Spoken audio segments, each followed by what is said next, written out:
ರಾಷ್ಟ್ರ ರಾಜಧಾನಿ ಮಾತ್ರ ಅಲ್ಲ, ರಾಜ್ಯದಲ್ಲೂ ಕೂಡ ಮೊಳಗಲಿದೆ ಕಹಳೆ. ಬೆಂಗಳೂರಿನಲ್ಲಿ ಇಂದು ಮೊಳಗುತ್ತೆ ರೈತರ ರಣಕಹಳೆ. ವಿವಿಧ ಬೇಡಿಕೆಗಳ ಈಡೇರಿಕೆಗೆ ಒತ್ತಾಯಿಸಿ ಬೆಂಗಳೂರು ಚಲೋ ಹಮ್ಮಿಕೊಂಡಿದ್ದಾರೆ ರೈತರು. ರಾಜ್ಯ ರೈತ ಸಂಘಟನೆಗಳ ಒಕ್ಕೂಟದಿಂದ ಬೆಂಗಳೂರು ಚಲೋ. ವಿಧಾನಸೌಧ ಸಿಎಂ ಮನೆಗೆ ಮುತ್ತಿಗೆ ಹಾಕುವುದಕ್ಕೆ ರೈತರು ನಿರ್ಧಾರ ಮಾಡಿದ್ದಾರೆ ಎನ್ನುವುದರ ಡೀಟೇಲ್ ಸಿಗ್ತಾ ಇದೆ. ರೈತರ ವಿವಿಧ ಬೇಡಿಕೆಗಳನ್ನು ಮುಂದಿಟ್ಟುಕೊಂಡು ಇವತ್ತು ಹೋರಾಟಕ್ಕೆ ಮುಂದಾಗ್ತಿದ್ದಾರೆ ರೈತರು. ರಾಷ್ಟ್ರ ರಾಜಧಾನಿಯಲ್ಲಿ ಬೇರೆ ಬೇರೆ ರಾಜ್ಯಗಳಿಂದ ಬಂದು ಯಾವ ರೀತಿ ಹೋರಾಟ ಮಾಡ್ತಿದ್ದಾರೆ ರೈತರು ನಿರಂತರವಾಗಿ ಅನ್ನೋದನ್ನ ಗಮನಿಸಿದ್ವಿ. ಕೇಂದ್ರ ಸರ್ಕಾರದ ವಿರುದ್ಧ ಆ ಹೋರಾಟ.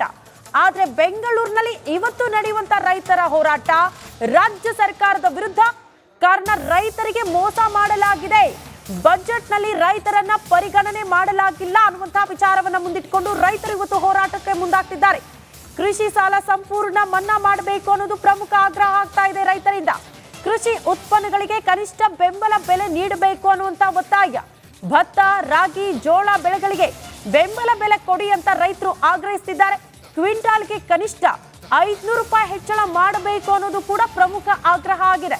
ಕಬ್ಬು ಬೆಳೆಗೆ ಪ್ರತಿ ಟನ್ಗೆ 4,000 ನಿಗದಿ ಮಾಡಬೇಕು. ಮಹದಾಯಿ ಯೋಜನೆ ಅನುಷ್ಠಾನ ಮಾಡಬೇಕು. 60 ವರ್ಷದ ಮೇಲ್ಪಟ್ಟ ರೈತರಿಗೆ ಪಿಂಚಣಿ ಜಾರಿ ಮಾಡಬೇಕು ಅನ್ನೋದು ರೈತರ ಪ್ರಮುಖ ಬೇಡಿಕೆ ಆಗ್ತಾ ಇದೆ. ಅದೇ ಕಾರಣಕ್ಕೆ ರೈತ ಸಂಘದವರು ಇವತ್ತು ಬೆಂಗಳೂರು ಚಲೋ ಹಮ್ಮಿಕೊಂಡಿರೋದು. ರಾಜ್ಯದ ಮೂಲೆ ಮೂಲೆಯಿಂದಲೂ ಕೂಡ ರೈತರು ಈ ಹೋರಾಟದಲ್ಲಿ ಭಾಗಿಯಾಗ್ತಾರೆ. ಸಿಎಂ ಸಿದ್ದರಾಮಯ್ಯನವರ ಮನೆಗೆ ಮುತ್ತಿಗೆ ಹಾಕುವಂತಹ ನಿರ್ಧಾರ ಕೂಡ ಆಗಿದೆ ರೈತರಿಂದ. ಬಟ್ ಅದಕ್ಕೆ ಅವಕಾಶ ಅಂತೂ ಸಹಜವಾಗಿ ಇರಲ್ಲ. ಅತಿ ಹೆಚ್ಚಿನ ಪೊಲೀಸ್ ಭದ್ರತೆಯನ್ನ ಮಾಡಿಕೊಳ್ಳಲಾಗುತ್ತೆ. ಆ ರೀತಿ ಪ್ರಯತ್ನಗಳಿಗೆ ರೈತರಿಗೆ ಅವಕಾಶ ಮಾಡಿಕೊಡಲ್ಲ. ಆದ್ರೆ ಹೋರಾಟ ಮಾಡೋದಕ್ಕೆ ಅವಕಾಶ ಇದೆ. ಪ್ರತಿಭಟನೆ ಮಾಡ್ತಾರೆ, ಹೋರಾಟಗಳಾಗುತ್ತೆ. ರಾಜ್ಯ ಸರ್ಕಾರದ ವಿರುದ್ಧ ಆಕ್ರೋಶವನ್ನ ಕೂಡ ವ್ಯಕ್ತಪಡಿಸ್ತಾರೆ. ಕಾರಣ ಸಾಕಷ್ಟು ನಿರೀಕ್ಷೆಯೊಂದಿಗೆ ನಿನ್ನೆ ರೈತರು ಬಜೆಟ್ ಅನ್ನ ಎದುರು ನೋಡ್ತಾ ಇದ್ರು. ನಮಗೇನಾದ್ರೂ ಸಿಗುತ್ತೆ ಈ ಬಾರಿ, ಕೃಷಿಗೆ ಹೆಚ್ಚಿನ ಒತ್ತು ಸಿಗಬಹುದು, ರೈತರಿಗೆ ಸಹಾಯ ಆಗೋ ರೀತಿಯಲ್ಲಿ ವಿಶೇಷ ಘೋಷಣೆಗಳನ್ನ ಏನಾದ್ರೂ ಸಿಎಂ ಸಿದ್ದರಾಮಯ್ಯನವರು ಮಾಡಬಹುದು ಅಂತ ಆಸೆ ಗಣ್ಣುಗಳಿಂದ ಎದುರು ನೋಡ್ತಾ ಇದ್ರು ರೈತರು ನಿನ್ನೆ ಬಜೆಟ್ ಅನ್ನ. ಆದ್ರೆ ನಿನ್ನೆಯೂ ಕೂಡ ರೈತರನ್ನ ಕಡೆಗಣನೆ ಮಾಡಲಾಗಿದೆ.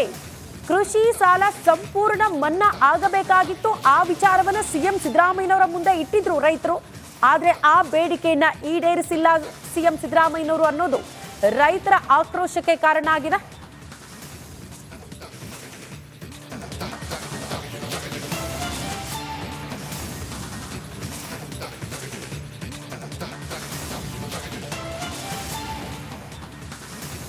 ಈ ಬಗ್ಗೆ ಮತ್ತಷ್ಟು ಡೀಟೇಲ್ಸ್ ಅನ್ನ ಕೊಡ್ತಾ ಹೋಗ್ತಾರೆ ನಮ್ಮ ಪ್ರತಿನಿಧಿ ಸುರೇಶ್. ನೇರ ಸಂಪರ್ಕದಲ್ಲಿ ಜಾಯಿನ್ ಆಗ್ತಿದ್ದಾರೆ. ಸುರೇಶ್, ರಾಜ್ಯದ ಬೇರೆ ಬೇರೆ ಊರುಗಳಿಂದ ರೈತರು ರಾಷ್ಟ್ರ ರಾಜಧಾನಿಗೆ ಬಂದು ಹೋರಾಟ ಮಾಡಿದ್ರು. ಕೇಂದ್ರ ಸರ್ಕಾರದ ವಿರುದ್ಧ ಆಕ್ರೋಶ ವ್ಯಕ್ತವಾಗ್ತಾ ಇದೆ ನಿರಂತರವಾಗಿ. ಆದ್ರೆ ನಮ್ಮ ರಾಜ್ಯದಲ್ಲಿ ಇವತ್ತು ರೈತರು ರಾಜ್ಯ ಸರ್ಕಾರದ ವಿರುದ್ಧ ಆಕ್ರೋಶ ವ್ಯಕ್ತಪಡಿಸಿದ್ದಾರೆ. ಬೆಂಗಳೂರು ಚಲೋ ಕಾರ್ಯಕ್ರಮವನ್ನು ಹಮ್ಮಿಕೊಂಡಿದ್ದಾರೆ.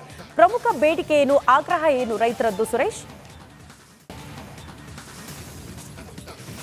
ಶ್ರುತಿ, ರಾಜ್ಯ ರಾಜಧಾನಿಯಲ್ಲಿ ಇದೀಗ ಇವತ್ತು ರೈತರ ರಣಕಾಳೆ ಮುಳುಗಲಿದೆ. ಯಾಕಂದ್ರೆ ವಿವಿಧ ಬೇಡಿಕೆ ಆಗ್ರಹಿಸಿ ಇವತ್ತು ಆ ರೈತ ಸಂಘಟನೆಯ ಒಕ್ಕೂಟಗಳು ದೊಡ್ಡ ಮಟ್ಟದಲ್ಲಿ ಪ್ರತಿಭಟನೆ ಮಾಡೋಕ್ಕೆ ಮುಂದಾಗ್ತಿದ್ದಾರೆ. ಒಂದು ಕಡೆ ವಿಧಾನಸೌಧ, ಮತ್ತೊಂದು ಕಡೆ ಸಿಎಂ ಮನೆಗೆ ಮುತ್ತಿಗೆ ಹಾಕಲು ಮುಂದಾಗಿದ್ದಾರೆ. ಯಾಕಂದರೆ ನಿನ್ನೆ ಸಿದ್ದರಾಮಯ್ಯ ಅವರು ಬಜೆಟ್ ಮಂಡನೆ ಮಾಡಿದರು. ಆ ಒಂದು ಬಜೆಟಲ್ಲಿ ರೈತರಿಗೆ ಯಾವುದೇ ರೀತಿಯ ಹೊಸ ಘೋಷಣೆ ಮಾಡಿಲ್ಲ, ಅನುಕೂಲವಾಗಿಲ್ಲ ಎಂಬುದು ರೈತರ ಪ್ರಮುಖ ಆಕ್ರೋಶಕ್ಕೆ ಕಾರಣವಾಗಿದೆ. ಹೀಗಾಗಿ ಇವತ್ತು ದೊಡ್ಡ ಮಟ್ಟದಲ್ಲಿ ಪ್ರೊಟೆಸ್ಟ್ ಮಾಡ್ತಿದ್ದಾರೆ. ಯಾಕಂದರೆ ಕೃಷಿ ಸಾಲ ಮನ್ನಾ ಮಾಡಬೇಕಂತ ಒಂದು ಕಡೆ ಮನವಿ ಮಾಡ್ಕೊಂಡಿದ್ರು, ಬಟ್ ಮನ್ನಾ ಮಾಡಿಲ್ಲ. ಮತ್ತೊಂದು ಕಡೆ ಕೃಷಿ ಉತ್ಪನ್ನಗಳಿಗೆ ಬೆಂಬಲ ಬೆಲೆ ನೀಡಿಲ್ಲ. ಮತ್ತೊಂದು ಕಡೆ ಮಹದಾಯಿ ಯೋಜನೆಗೆ ಅದರ ಬಗ್ಗೆ ಒಂದು ಚೂರು ಅದರ ಬಗ್ಗೆ ವಿಶ್ವಾಸ ಪ್ರಸ್ತಾಪ ಮಾಡಿಲ್ಲ. ಅದಲ್ಲದೆ ಏನೋ 60 ವರ್ಷದ ಮೇಲ್ಪಟ್ಟ ರೈತರಿಗೆ ಪಿಂಚಣಿಯನ್ನು ನೀಡಬೇಕಂತ ಒಂದು ಕಡೆ ಒತ್ತಾಯಿಸಿ ಇವತ್ತು ದೊಡ್ಡ ಮಟ್ಟದಲ್ಲಿ ಪ್ರತಿಭಟನೆ ಮಾಡ್ತಾರೆ. ಬೆಳಗ್ಗೆ 10 ಗಂಟೆಗೆ ಕ್ರಾಂತಿವೀರ ಸಂಗೊಳ್ಳಿ ರಾಯಣ್ಣ ರೈಲ್ವೆ ನಿಲ್ದಾಣದಿಂದ ಫ್ರೀಡಂ ಪಾರ್ಕ್ವರೆಗೂ ಬೃಹತ್ ರ್ಯಾಲಿ ಮಾಡ್ತಿದ್ದಾರೆ. ಹೀಗಾಗಿ ಸರ್ಕಾರದ ವಿರುದ್ಧ ದೊಡ್ಡ ಮಟ್ಟದಲ್ಲಿ ಪ್ರತಿಭಟನೆ ಮಾಡಲು ಮುಂದಾಗಿದ್ದಾರೆ. ಯಾಕಂದರೆ ರಾಷ್ಟ್ರ ರಾಜಧಾನಿ ದೆಹಲಿಯಲ್ಲಿ ದೊಡ್ಡ ಮಟ್ಟದಲ್ಲಿ ರೈತರು ಪ್ರತಿಭಟನೆ ಮಾಡಿದ್ರು. ಇಂದು ಸಹ ರಾಜ್ಯದಲ್ಲಿ ಸರ್ಕಾರದ ವಿರುದ್ಧ ವಿವಿಧ ಬೇಡಿಕೆ ಆಗ್ರಹಿಸಿ ದೊಡ್ಡ ಮಟ್ಟದಲ್ಲಿ ಪ್ರತಿಭಟನೆ ಮಾಡಲು ಮುಂದಾಗಿದ್ದಾರೆ. ಶ್ರುತಿ. ಓಕೆ ವೀರೇಶ್, ಧನ್ಯವಾದಗಳು ತಮ್ಮೆಲ್ಲ ಮಾಹಿತಿಗೆ.